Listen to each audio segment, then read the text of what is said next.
yang pertama adalah pembukaan, yang kedua sambutan dari Bapak Kepala Sekolah, Bapak Imas Pelajaran SD, kemudian yang ketiga acara inti berbagi praktik baik budaya positif dari Ibu Ni Nyomanrai SPD MPD, kemudian yang keempat tanya jawab, yang kelima penutup.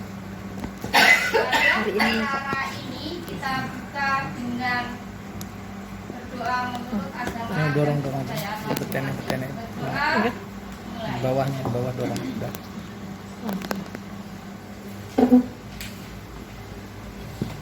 Sudah selesai.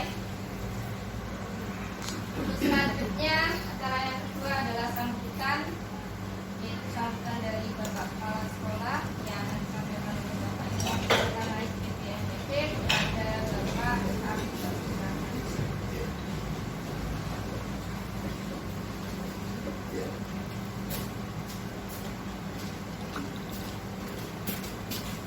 Terima kasih kepada pemandu acara dan sekaligus moderator. Dari yang saya hormati Bapak dan Ibu Dewan Guru staf SMP Negeri 2 Bandar Mataram. Sebelumnya saya ucapkan selamat siang. Siang. Baik, puji syukur kita ucapkan pada Tuhan Yang Maha Esa, yang mana pada hari ini kita bisa berkumpul dalam rangka kegiatan CGP Angkatan 7 yang bertemakan budaya positif yang terkait dengan berbagi praktik baik. Jadi mudah-mudahan kegiatan ini bisa berjalan dengan baik dan mencapai tujuan yang diinginkan. Bapak Ibu yang saya hormati, maaf yang pertama mengganggu KBM, yang kedua karena ini merupakan suatu kegiatan yang dilakukan di sekolah, maka saya mengambil kebijakan untuk siswa kita pulangkan cepat. Artinya daripada nanti kegiatan ini berjalan, siswa tidak bisa kita awasi. Jadi saya ambil kesimpulan, kita pulangkan untuk siswa dan kita kegiatan yang kita laksanakan. Jadi yang pertama Bapak Ibu yang saya hormati, dari perjalanan CGP ya itu sudah ada angkatan 5 yang mana sudah berlalu, artinya sudah selesai Bu Eka Krisnawati dan sudah mendapatkan piagam atau sertifikat. Terus yang kedua itu di angkatan 7 Bu Nyomanrai Rohani, dan angkatan 8 itu nanti Pak Edi Sutanto dan Pak Sandi Eka Putra, dan juga Bu Tere ya. Saya ucapkan selamat pada Bapak Ibu semua. Bagi yang belum, mudah-mudahan ke depan kita semua mencoba. Bapak Ibu yang saya hormati, ada beberapa hal yang perlu saya sampaikan. Yang pertama, rangkaian kegiatan ini ya, saya minta untuk bisa berjalan dengan baik dan lancar tentunya, mungkin 25 menit ataupun 20 menit. Kalau jelas sampai jam 1 mudah-mudahan sudah selesai. Adapun nanti kalau belum, ya terlambat sedikit. Nah ini juga nanti ada pasalnya ya. Ini yang mempunyai hajat ini semua tanggung jawab. Jadi nggak apa-apa, itu intermezzo saja Bapak Ibu, masa terlalu tegang. Yang jelas apapun kegiatan-kegiatan sekolah, kalau disampaikan atau diberitahu ya, itu mudah-mudahan akan dilaksanakan Bapak Ibu. Nggak usah khawatir, nanti CGP dilaksanakan, yang lain tidak seperti itu ya. Semua kita laksanakan. Yang penting Bapak Ibu konfirmasinya. Jika konfirmasi baik itu nanti Bapak mau ulang tahun atau Ibu mau ulang tahun, konfirmasi kepada saya, Pak, saya mau rayakan dengan teman-teman. Siap ya, jangan khawatir. Nanti baru urusan CGP diutamakan, tidak, semua kita utamakan. baik kegiatan-kegiatan sekolah yang jelas ke arah yang positif ya. Begitu juga nanti yang untuk kawan-kawan yang belum ya, mudah-mudahan nanti ke depan kita coba, dan kita sudah ada yang angkatan 5 mungkin bisa berbagi nanti mereka, tolong nanti dibagi ilmunya pada teman-teman ya, karena regulasi pemerintah di zaman sekarang berbeda dengan regulasi pemerintah di zaman dahulu. Jadi kita setidaknya mengikuti. Jangan sampai seperti saya semuanya ketinggalan. Sudah zaman digital masih juga manual kalau saya. Ya, jadi jangan sampai ditiru. Mudah-mudahan percaya dan yakin Bapak Ibu pasti bisa. Ya, itu yang kedua. Yang ketiga Bapak Ibu terkait dengan CGP, calon guru penggerak angkatan 7 khususnya, karena ini salah satu yang harus dilaksanakan oleh peserta ya, atau calon guru penggerak untuk berbagi praktik baik. Mudah-mudahan nanti kita selaku penyimak atau pendengar ada sedikit ilmu yang kita dapatkan walaupun kita tidak ikut di dalam tersebut. Tapi perjalanannya luar biasa, itu waktu yang cukup lama, 6 bulan. Mungkin nanti ada lagi yang lain ya, kegiatan-kegiatan yang lain mungkin nanti bisa dijadwalkan. Dan untuk Bu Rai atau Bu Nyoman ini nanti silakan untuk mempresentasikan ya, apa yang menjadi hal yang perlu dipresentasikan. Jadi kalau bisa dipersingkat, kalau tidak ya kita ada waktu ya. Jangan khawatir kalau nanti masalah yang lain-lain anggap itu tidak ada. Tidak ada artinya tidak ada pasal. Karena dipaksa punya agenda dengan Bu Siti. Ingat Bu Siti ya, kita udah janjian berdua. Janjian berdua dalam arti untuk membuat bubur Bapak Ibu. Nanti di hari Jumat kita setelah senam kita makan bubur dulu. Buatannya Bu Siti di sekolah, tidak di rumah. Jadi itu saja Bapak Ibu, maaf kami sudah terlalu lama. Jadi nanti kami serahkan kepada penyaji atau pada Bu Nyoman Rai untuk mempresentasikan. Jadi itu saja, saya akhiri. Selamat siang semuanya. Selamat siang.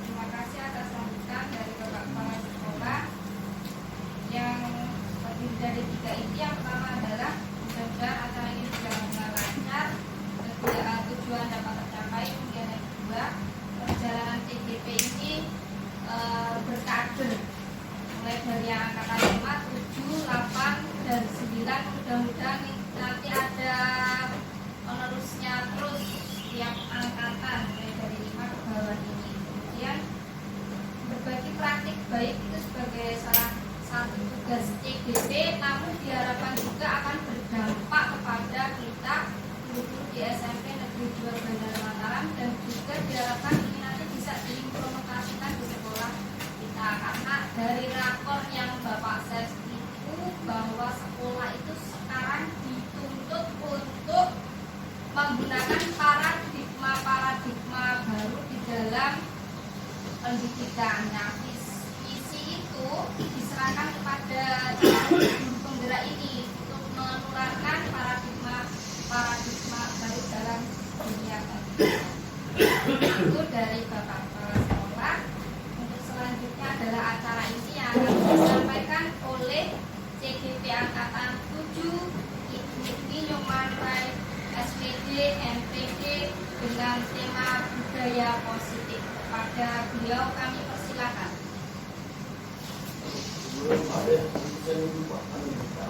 Silakan mulai dengan Bapak, sudah selesai lalu ditutup. Iya Pak.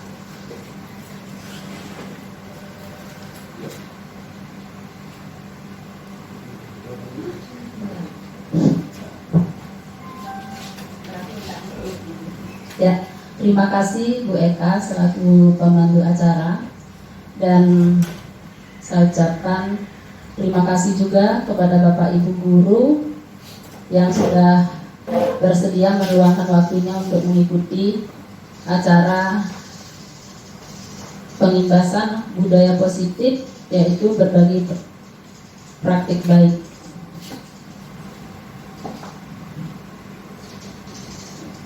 Sebelumnya saya ucapkan selamat siang semuanya.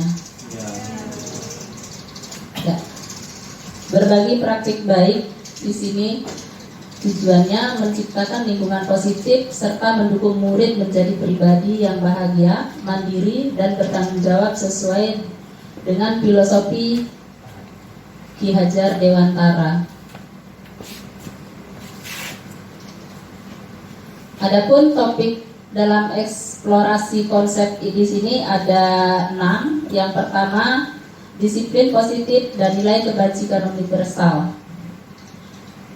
Teori motivasi, hukuman dan penghargaan, serta restitusi. Yang ketiga, keyakinan kelas. Keempat, kebutuhan dasar manusia dan dunia berkualitas. 5, posisi kontrol dan segitiga restitusi.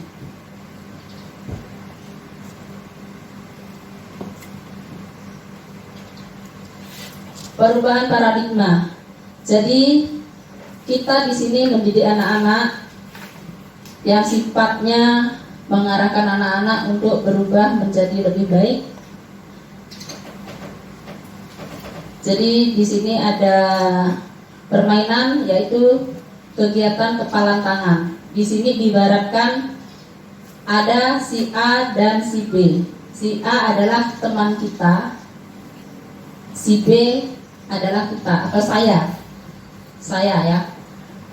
Jadi Bapak Ibu guru di sini menggenggam sesuatu hal yang menurut Bapak Ibu guru itu adalah hal yang sangat berharga.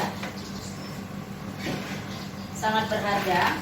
Nah, di sini saya meminta Bapak Ibu untuk membuka kepala itu, baik dengan cara membujuk, bahkan mungkin dengan cara mengancam, menghardik, serta merayu, bahkan menyuap. Tetapi sekarang saya bertanya, apakah Bapak Ibu dengan bujukan, ancaman, atau hardikan, atau rayuan, atau suapan saya, Bapak Ibu bersedia untuk membuka kepalan tangan Bapak Ibu yang tadi menurut Bapak Ibu itu sangat berharga dan sangat penting? Tidak. Ya.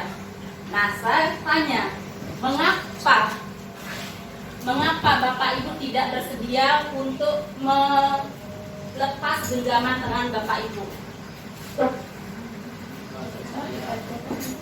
Karena berharga tadi, ya. Ada lagi yang lain?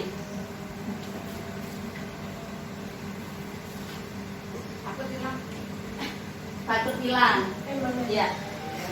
Takut hilang karena berharga. Eman-eman, ada lagi? Ingin sebuah proses. Ingin sebuah proses, Pak. Ya. Ya. Ingin sebuah proses, ya. Masih ada? Ya, artinya jadi perubahan paradigma di sini termasuk kontrol diri. Kontrol diri itu berarti apakah kontrol itu ada pada orang lain, apa ada pada diri kita sendiri? Ada, ya, ada pada diri sendiri. Mengapa?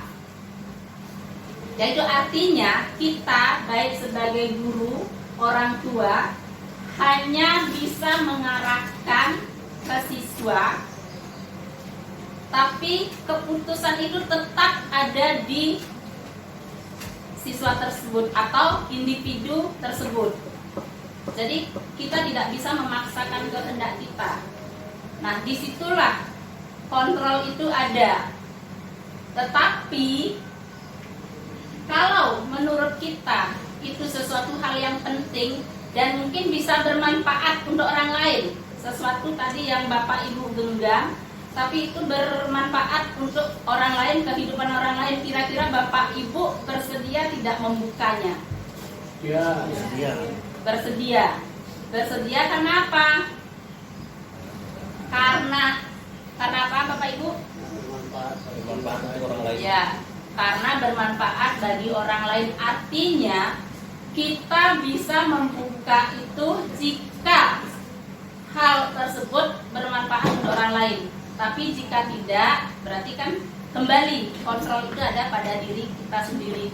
Jadi kita tidak bisa mengontrol orang lain, tapi kita hanya sebagai pemantau.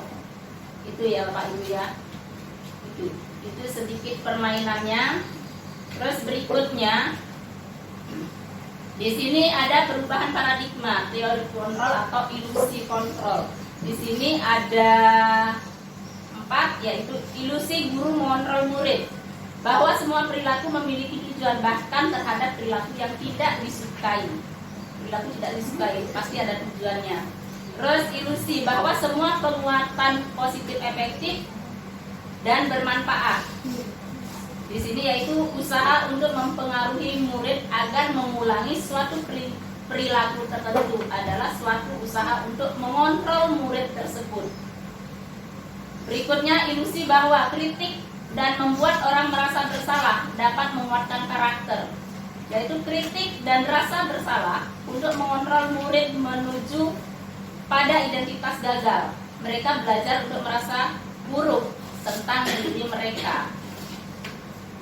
Selanjutnya ilusi bahwa orang dewasa memiliki hak untuk memaksa, yaitu orang yang percaya bahwa mereka memiliki tanggung jawab untuk membuat murid-murid tersebut berbuat hal-hal tertentu.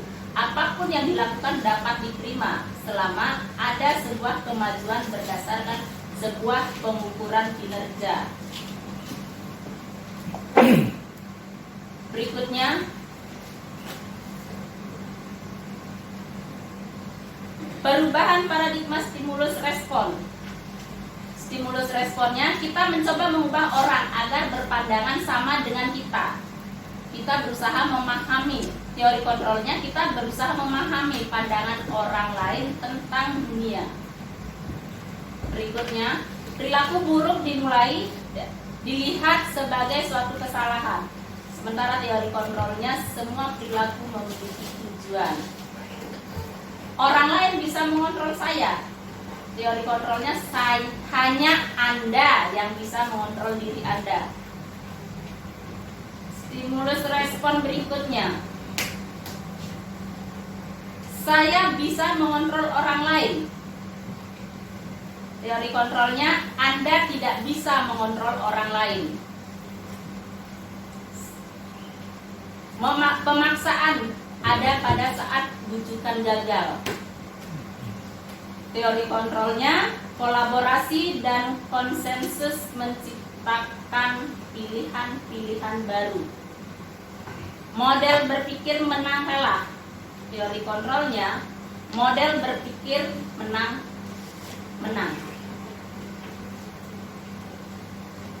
Terus berikutnya, disiplin positif. Di sini ada teori kontrol atau teori pilihan.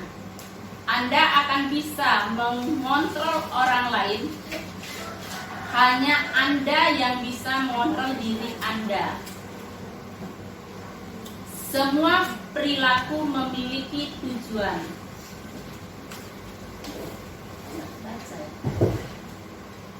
Model terpaksa, menang-menang. Dan selanjutnya, terus berikutnya, apakah makna disiplin? Disiplin diri membuat orang menggali potensi menuju sebuah tujuan. Apa yang dia hargai? Berikutnya, namun dalam budaya kita, makna kata disiplin telah berubah menjadi sesuatu yang dilakukan seseorang pada orang lain untuk mendapatkan kepatuhan. Kecenderungan umum adalah menghubungkan kata disiplin dengan ketidaknyamanan, bukan dengan apa yang kita hargai atau pencapaian suatu tujuan mulia. Berikutnya, nilai-nilai kebajikan universal. Nilai-nilai kebajikan universal itu bersifat sifat-sifat positif manusia yang merupakan tujuan mulia yang ingin dicapai setiap individu Nilai tersebut bersifat universal dan lintas bahasa, suku bangsa, agama maupun latar belakang. Setiap perilaku atau perbuatan memiliki suatu tujuan, menurut Dr. William Glasser pada teori kontrol. Dengan mengaitkan nilai-nilai kebajikan yang diyakini seseorang, maka motivasi intrinsiknya akan terbangun, sehingga menggerakkan motivasi dari dalam untuk dapat mencapai tujuan mulia yang diinginkan. Menurut Dian Gosen. Berikutnya, nilai-nilai kebajikan yang ingin dicapai oleh setiap anak Indonesia kita kenal dengan profil pelajar Pancasila, yaitu beriman, bertakwa kepada Tuhan Yang Maha Esa, dan berakhlak mulia, mandiri, bernalar kritis, dan berkebinekaan global, bergotong royong, serta kreatif.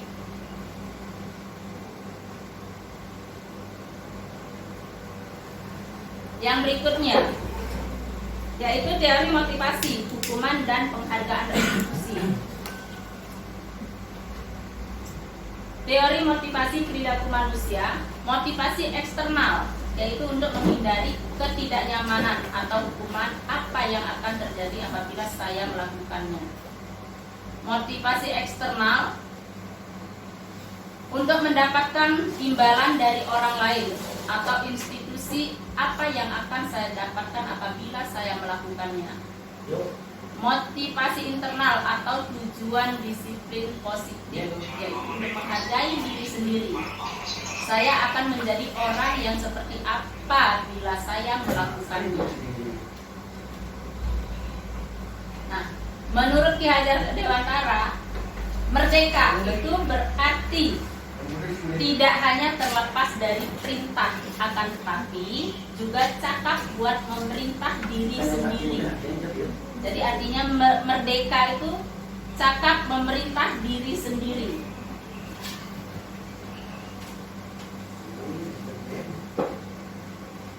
Berikutnya, apa itu restitusi?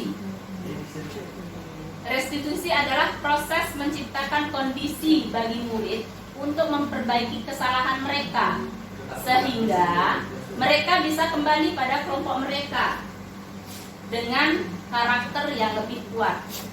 Restitusi juga merupakan proses kolaboratif yang mengajarkan murid untuk mencari solusi untuk masalah mereka dan membantu murid berpikir tentang orang seperti apa yang mereka inginkan menjadi atau tujuan mulia, dan bagaimana mereka harus memperlakukan orang lain. Berikutnya, ada 9 ciri-ciri restitusi. Pertama, bukan untuk menebus kesalahan, namun untuk belajar dari kesalahan. Kedua, memperbaiki hubungan. Ketiga, tawaran, bukan paksaan. 4, restitusi menuntun untuk melihat ke dalam diri. Restitusi mencari kebutuhan dasar yang mendasari tindakan. Restitusi diri adalah cara yang paling baik.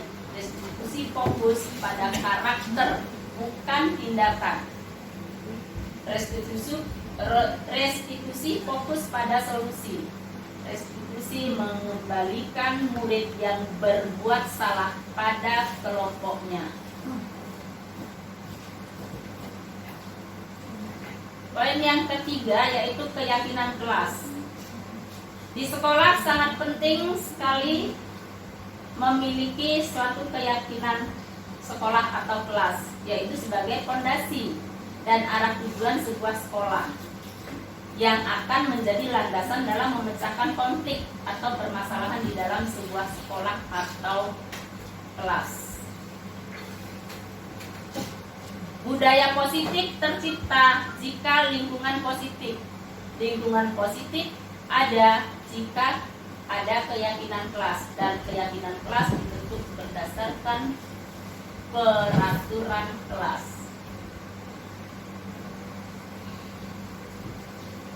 Nah, untuk keyakinan kelas, mengapa tidak peraturan saja? Mengapa harus keyakinan kelas? Nah, mengapa kita memilih peraturan harus menggunakan helm bila mengendarai kendaraan roda 2? Mengapa kira-kira Bapak Ibu? Tidak ditilang. Supaya tidak ditilang.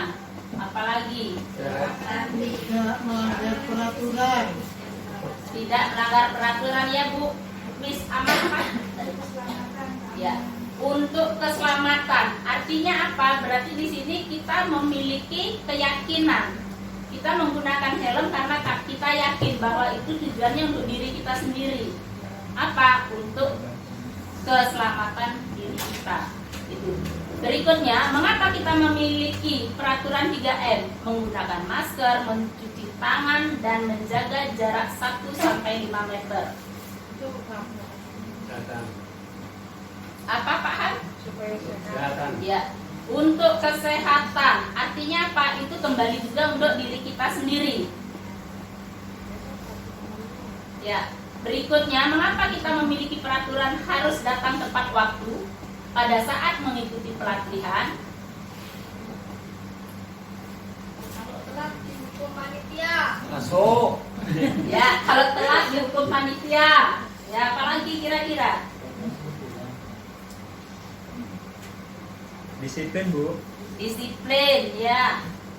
Ada lagi? Jalan kaki. Ya, jadi kalau kita datang terlambat berarti kan kita ketinggalan materi, berarti kita rugi. Itu ya Bapak Ibu ya. Jadi untuk mendukung motivasi intrinsik kembali ke nilai-nilai atau keyakinan-keyakinan lebih menggerakkan seseorang dibandingkan mengikuti serangkaian peraturan-peraturan. Artinya keyakinan itu karena muncul dari diri kita. Oh, kita yakin ini untuk kesehatan saya, ini untuk keamanan saya dan sebagainya. Itu. Berikutnya, nah yang merupakan keyakinan kelas. Di sini ada beberapa contoh: datang tepat waktu, mengucapkan salam, menjaga kebersihan sekolah, berdoa sebelum dan sesudah kegiatan, aktif dalam pembelajaran dan tertib. Terus kesepakatan kelas berikutnya, kami guru dan murid yang saling menyayangi. Kami murid yang semangat belajar. Kami murid yang peduli dengan teman-teman. Berikutnya kegiatan pendalaman keyakinan kelas. Hormat. Kami meyakini bahwa sangat penting untuk menghormati semua orang dan barang milik orang lain. Bekerja, kami meyakini bahwa sangat penting untuk mengerjakan segala pekerjaan atau mengikuti kegiatan yang lebih yang telah ditugaskan. Diterima dan dimiliki, kami meyakini bahwa sangat penting untuk merasa diterima pada suatu kelompok dan saling peduli satu dengan yang lainnya. Berikutnya, di sini ada beberapa contoh tentang keyakinan kelas dan peraturan. Selalu kembalikan buku ke tempatnya. Itu peraturannya. Tapi keyakinan kelasnya adalah di sini sebagai suatu tanggung jawab. Dilarang mengganggu orang lain. Keyakinan kelasnya menghormati orang lain. Artinya apa? Kalau kita menghormati orang lain berarti kita tidak akan mengganggu orang lain. Hadir di sekolah 15 menit sebelum pembelajaran dimulai. Keyakinan kelasnya menghormati orang lain atau berkomitmen. Dilarang melakukan kekerasan. Keyakinan kelasnya keselamatan, menghormati orang lain. Dilarang menggunakan narkoba. Keyakinan kelasnya demi kesehatan. Bergantian atau menunggu giliran. Keyakinannya menghormati orang lain atau bersabar. Gunakan masker. Keyakinan kelasnya kesehatan dan keselamatan. Jangan berlari di kelas atau koridor. Itu keyakinannya demi keselamatan dan keamanan.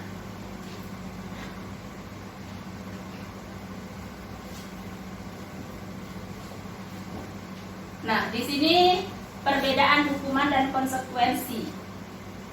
Suatu yang menyakitkan harus terjadi, itu kalau hukuman.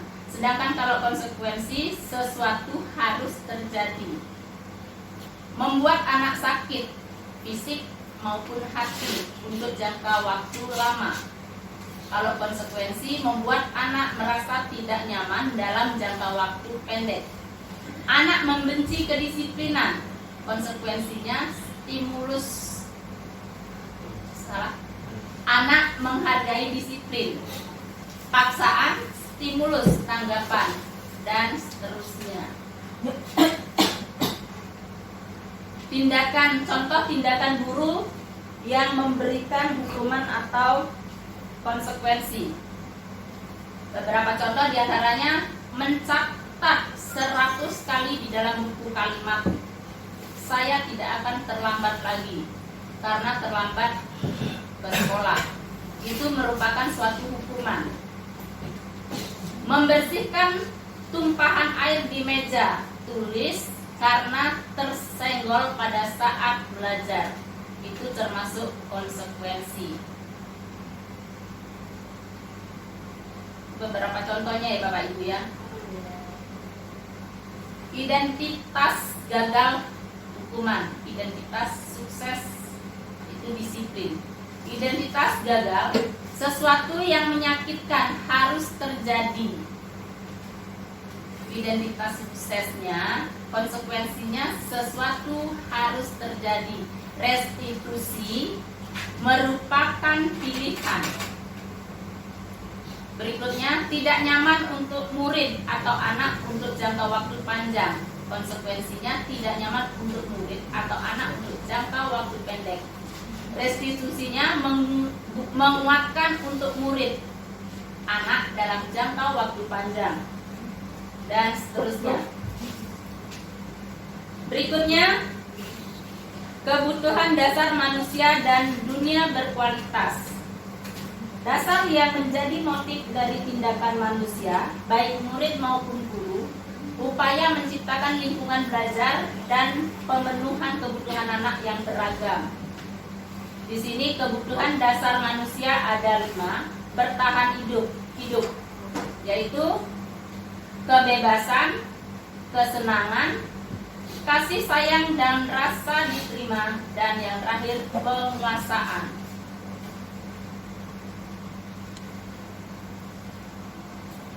Berikutnya restitusi. 5 posisi kontrol, yaitu posisi kontrol dapat memahami dan menerapkan disiplin restitusi di posisi manajer minimal pemantau agar dapat menghasilkan murid yang bertanggung jawab, mandiri dan merdeka. Minimal ya, minimal. 5 posisi kontrol. Yang pertama, penghukum. Kedua, membuat orang merasa bersalah. Ketiga, sebagai teman. 4, sebagai pemantau, dan sebagai manajer. Salah satu contoh, guru berbuat sebagai penghukum. Menghardik, menunjuk-nunjuk, menyakiti, menyindir.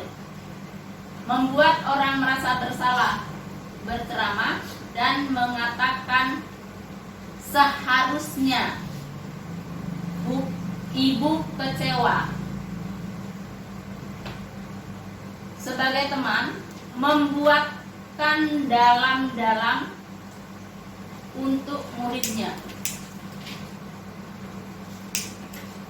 Pemantau, menghitung dan mengukur.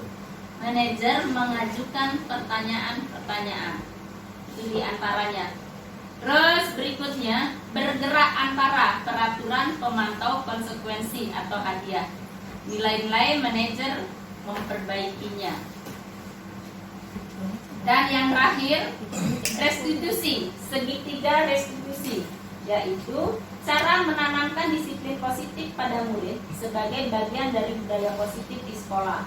Menerapkan restitusi dalam membimbing murid berdisiplin positif agar menjadi murid merdeka.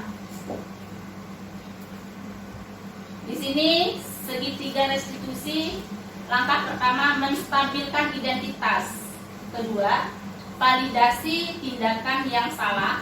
Dan yang ketiga, menanyakan keyakinan. Contoh menstabilkan identitas.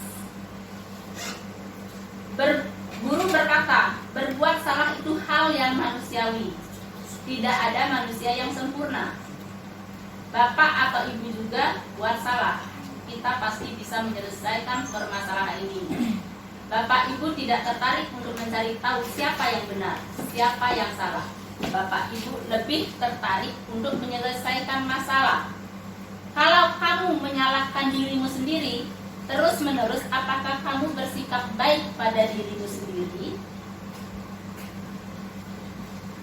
Terus contoh validasi kebutuhan. Guru berkata, kamu bisa saja kan melakukan hal yang lebih buruk, tapi kamu tidak melakukannya kan? Kamu pasti punya alasan mengapa melakukannya. Apa yang penting bagi kamu? Kamu boleh tetap berusaha menjaga sikap itu, tapi tambahkan sikap yang lain, yang baru. Maukah kamu belajar cara lain untuk mendapat yang lebih kamu butuhkan tanpa harus memukul? Apakah kamu bisa melakukan dengan lebih baik besok pagi? Dan yang terakhir, contoh menanyakan keyakinan. Guru berkata, apa nilai yang kita percaya di kelas atau di sekolah kita? Nilai-nilai universal apa yang telah kita sepakati? Kelas yang ideal itu seperti apa sih? Kamu ingin jadi anak seperti apa? Apa yang kamu rasakan ketika kamu melakukan itu?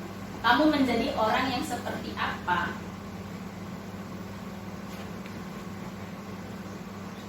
Demikian Bapak Ibu berbagi praktik baik di sini.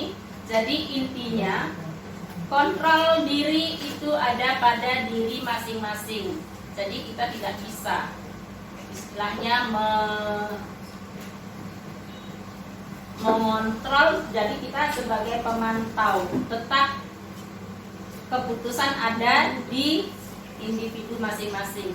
Demikian Bapak Ibu berbagi praktik baik atau budaya positif yang dapat saya bagikan. Mungkin ada masukan atau yang perlu ditanyakan, saya persilakan Bapak Ibu.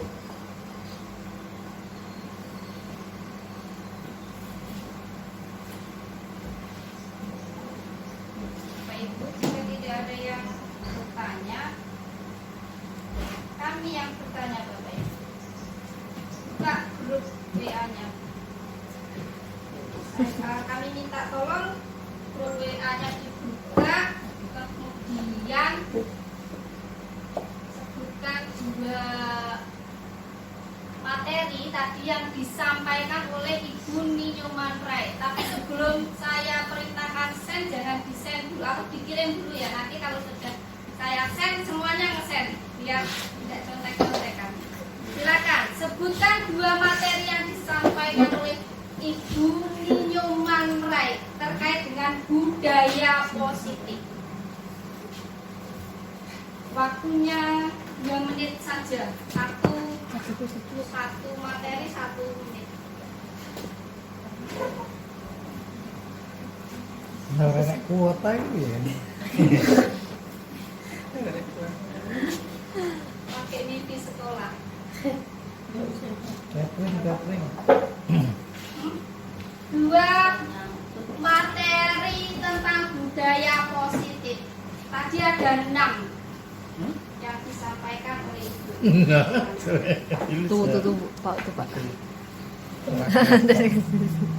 Nanti yang salah ada konsekuensi. Push up. Bukan itu Pak. Tadi tadi. Oke, Yang kesepakatan send, kelas itu kirim loh, Pak. semuanya. Kelas, Pak. Hmm? Kesepakatan kelas. Konsekuensi sama kesepakatan kelas ya. Apa ada? Apa sih namanya? Materinya Oh, restitusi ya. Itu loh. Waktu ngadat kuota aku. Apa sih namanya tuh? Kesepakatan kelas. Udah. Apa lagi di situ ya? Lupa.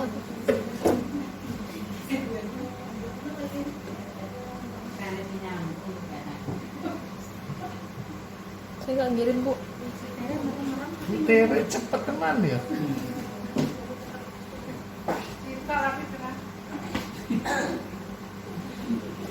Kok orang yang jawab ngantuk gitu. Sebenarnya nak lancangnya sing di sini macam nomor kok nih.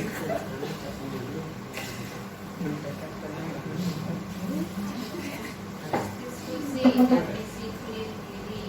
Sing, sing tak inget tangan genggam yang mau. Iya.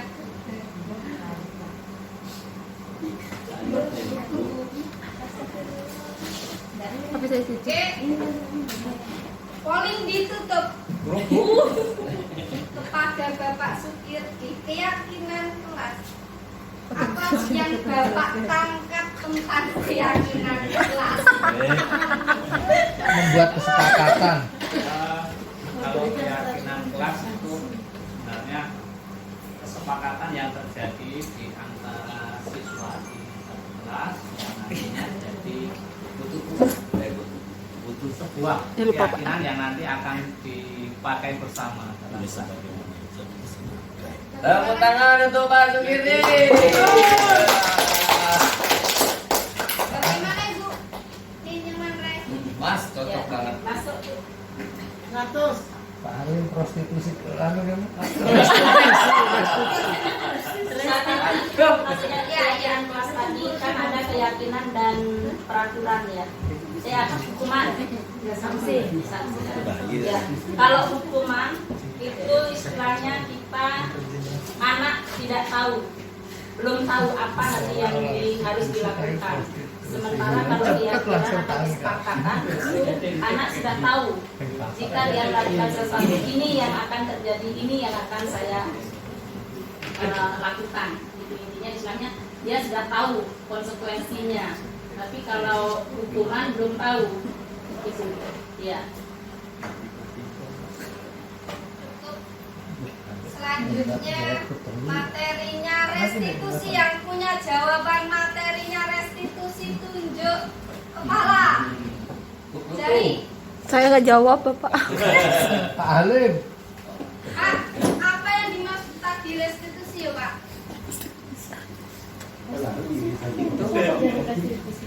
Izin aja di tewak menjawab telu dek. Pak Kade loh Bu. Bapak M. Abdul Halim, materinya restitusi. Restitusi itu memberikan itu. Yang mana ini? Restitusi. Restitusi ya? Pak. Ya. Iya Bapak. Saya. Iya, Bapak M. Abdul Halim. Terima kasih untuk materinya restitusi itu guru memberikan kebijaksanaan yang tidak selalu marah-marah kepada murid. Terima kasih.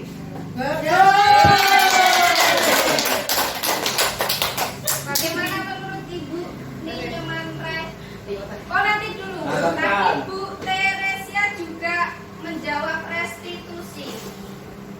Restitusi yaitu proses menciptakan kondisi bagi murid untuk memperbaiki kesalahan mereka sehingga mereka bisa kembali pada kelompok mereka.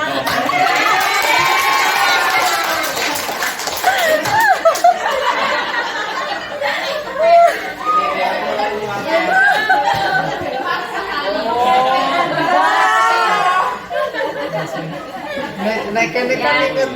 Kirain. Jadi intinya tadi yang dikatakan Bu Tere benar. Intinya di sini kita tidak mencari siapa yang benar atau siapa yang salah, tapi kita mencari solusi. Itu.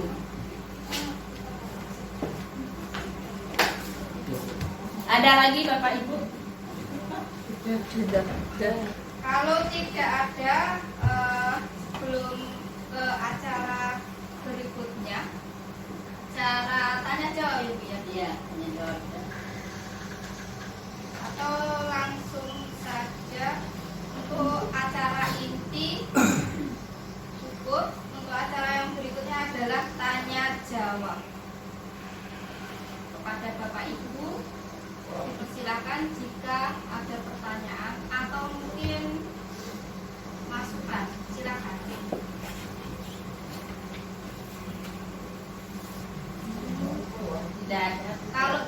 ada?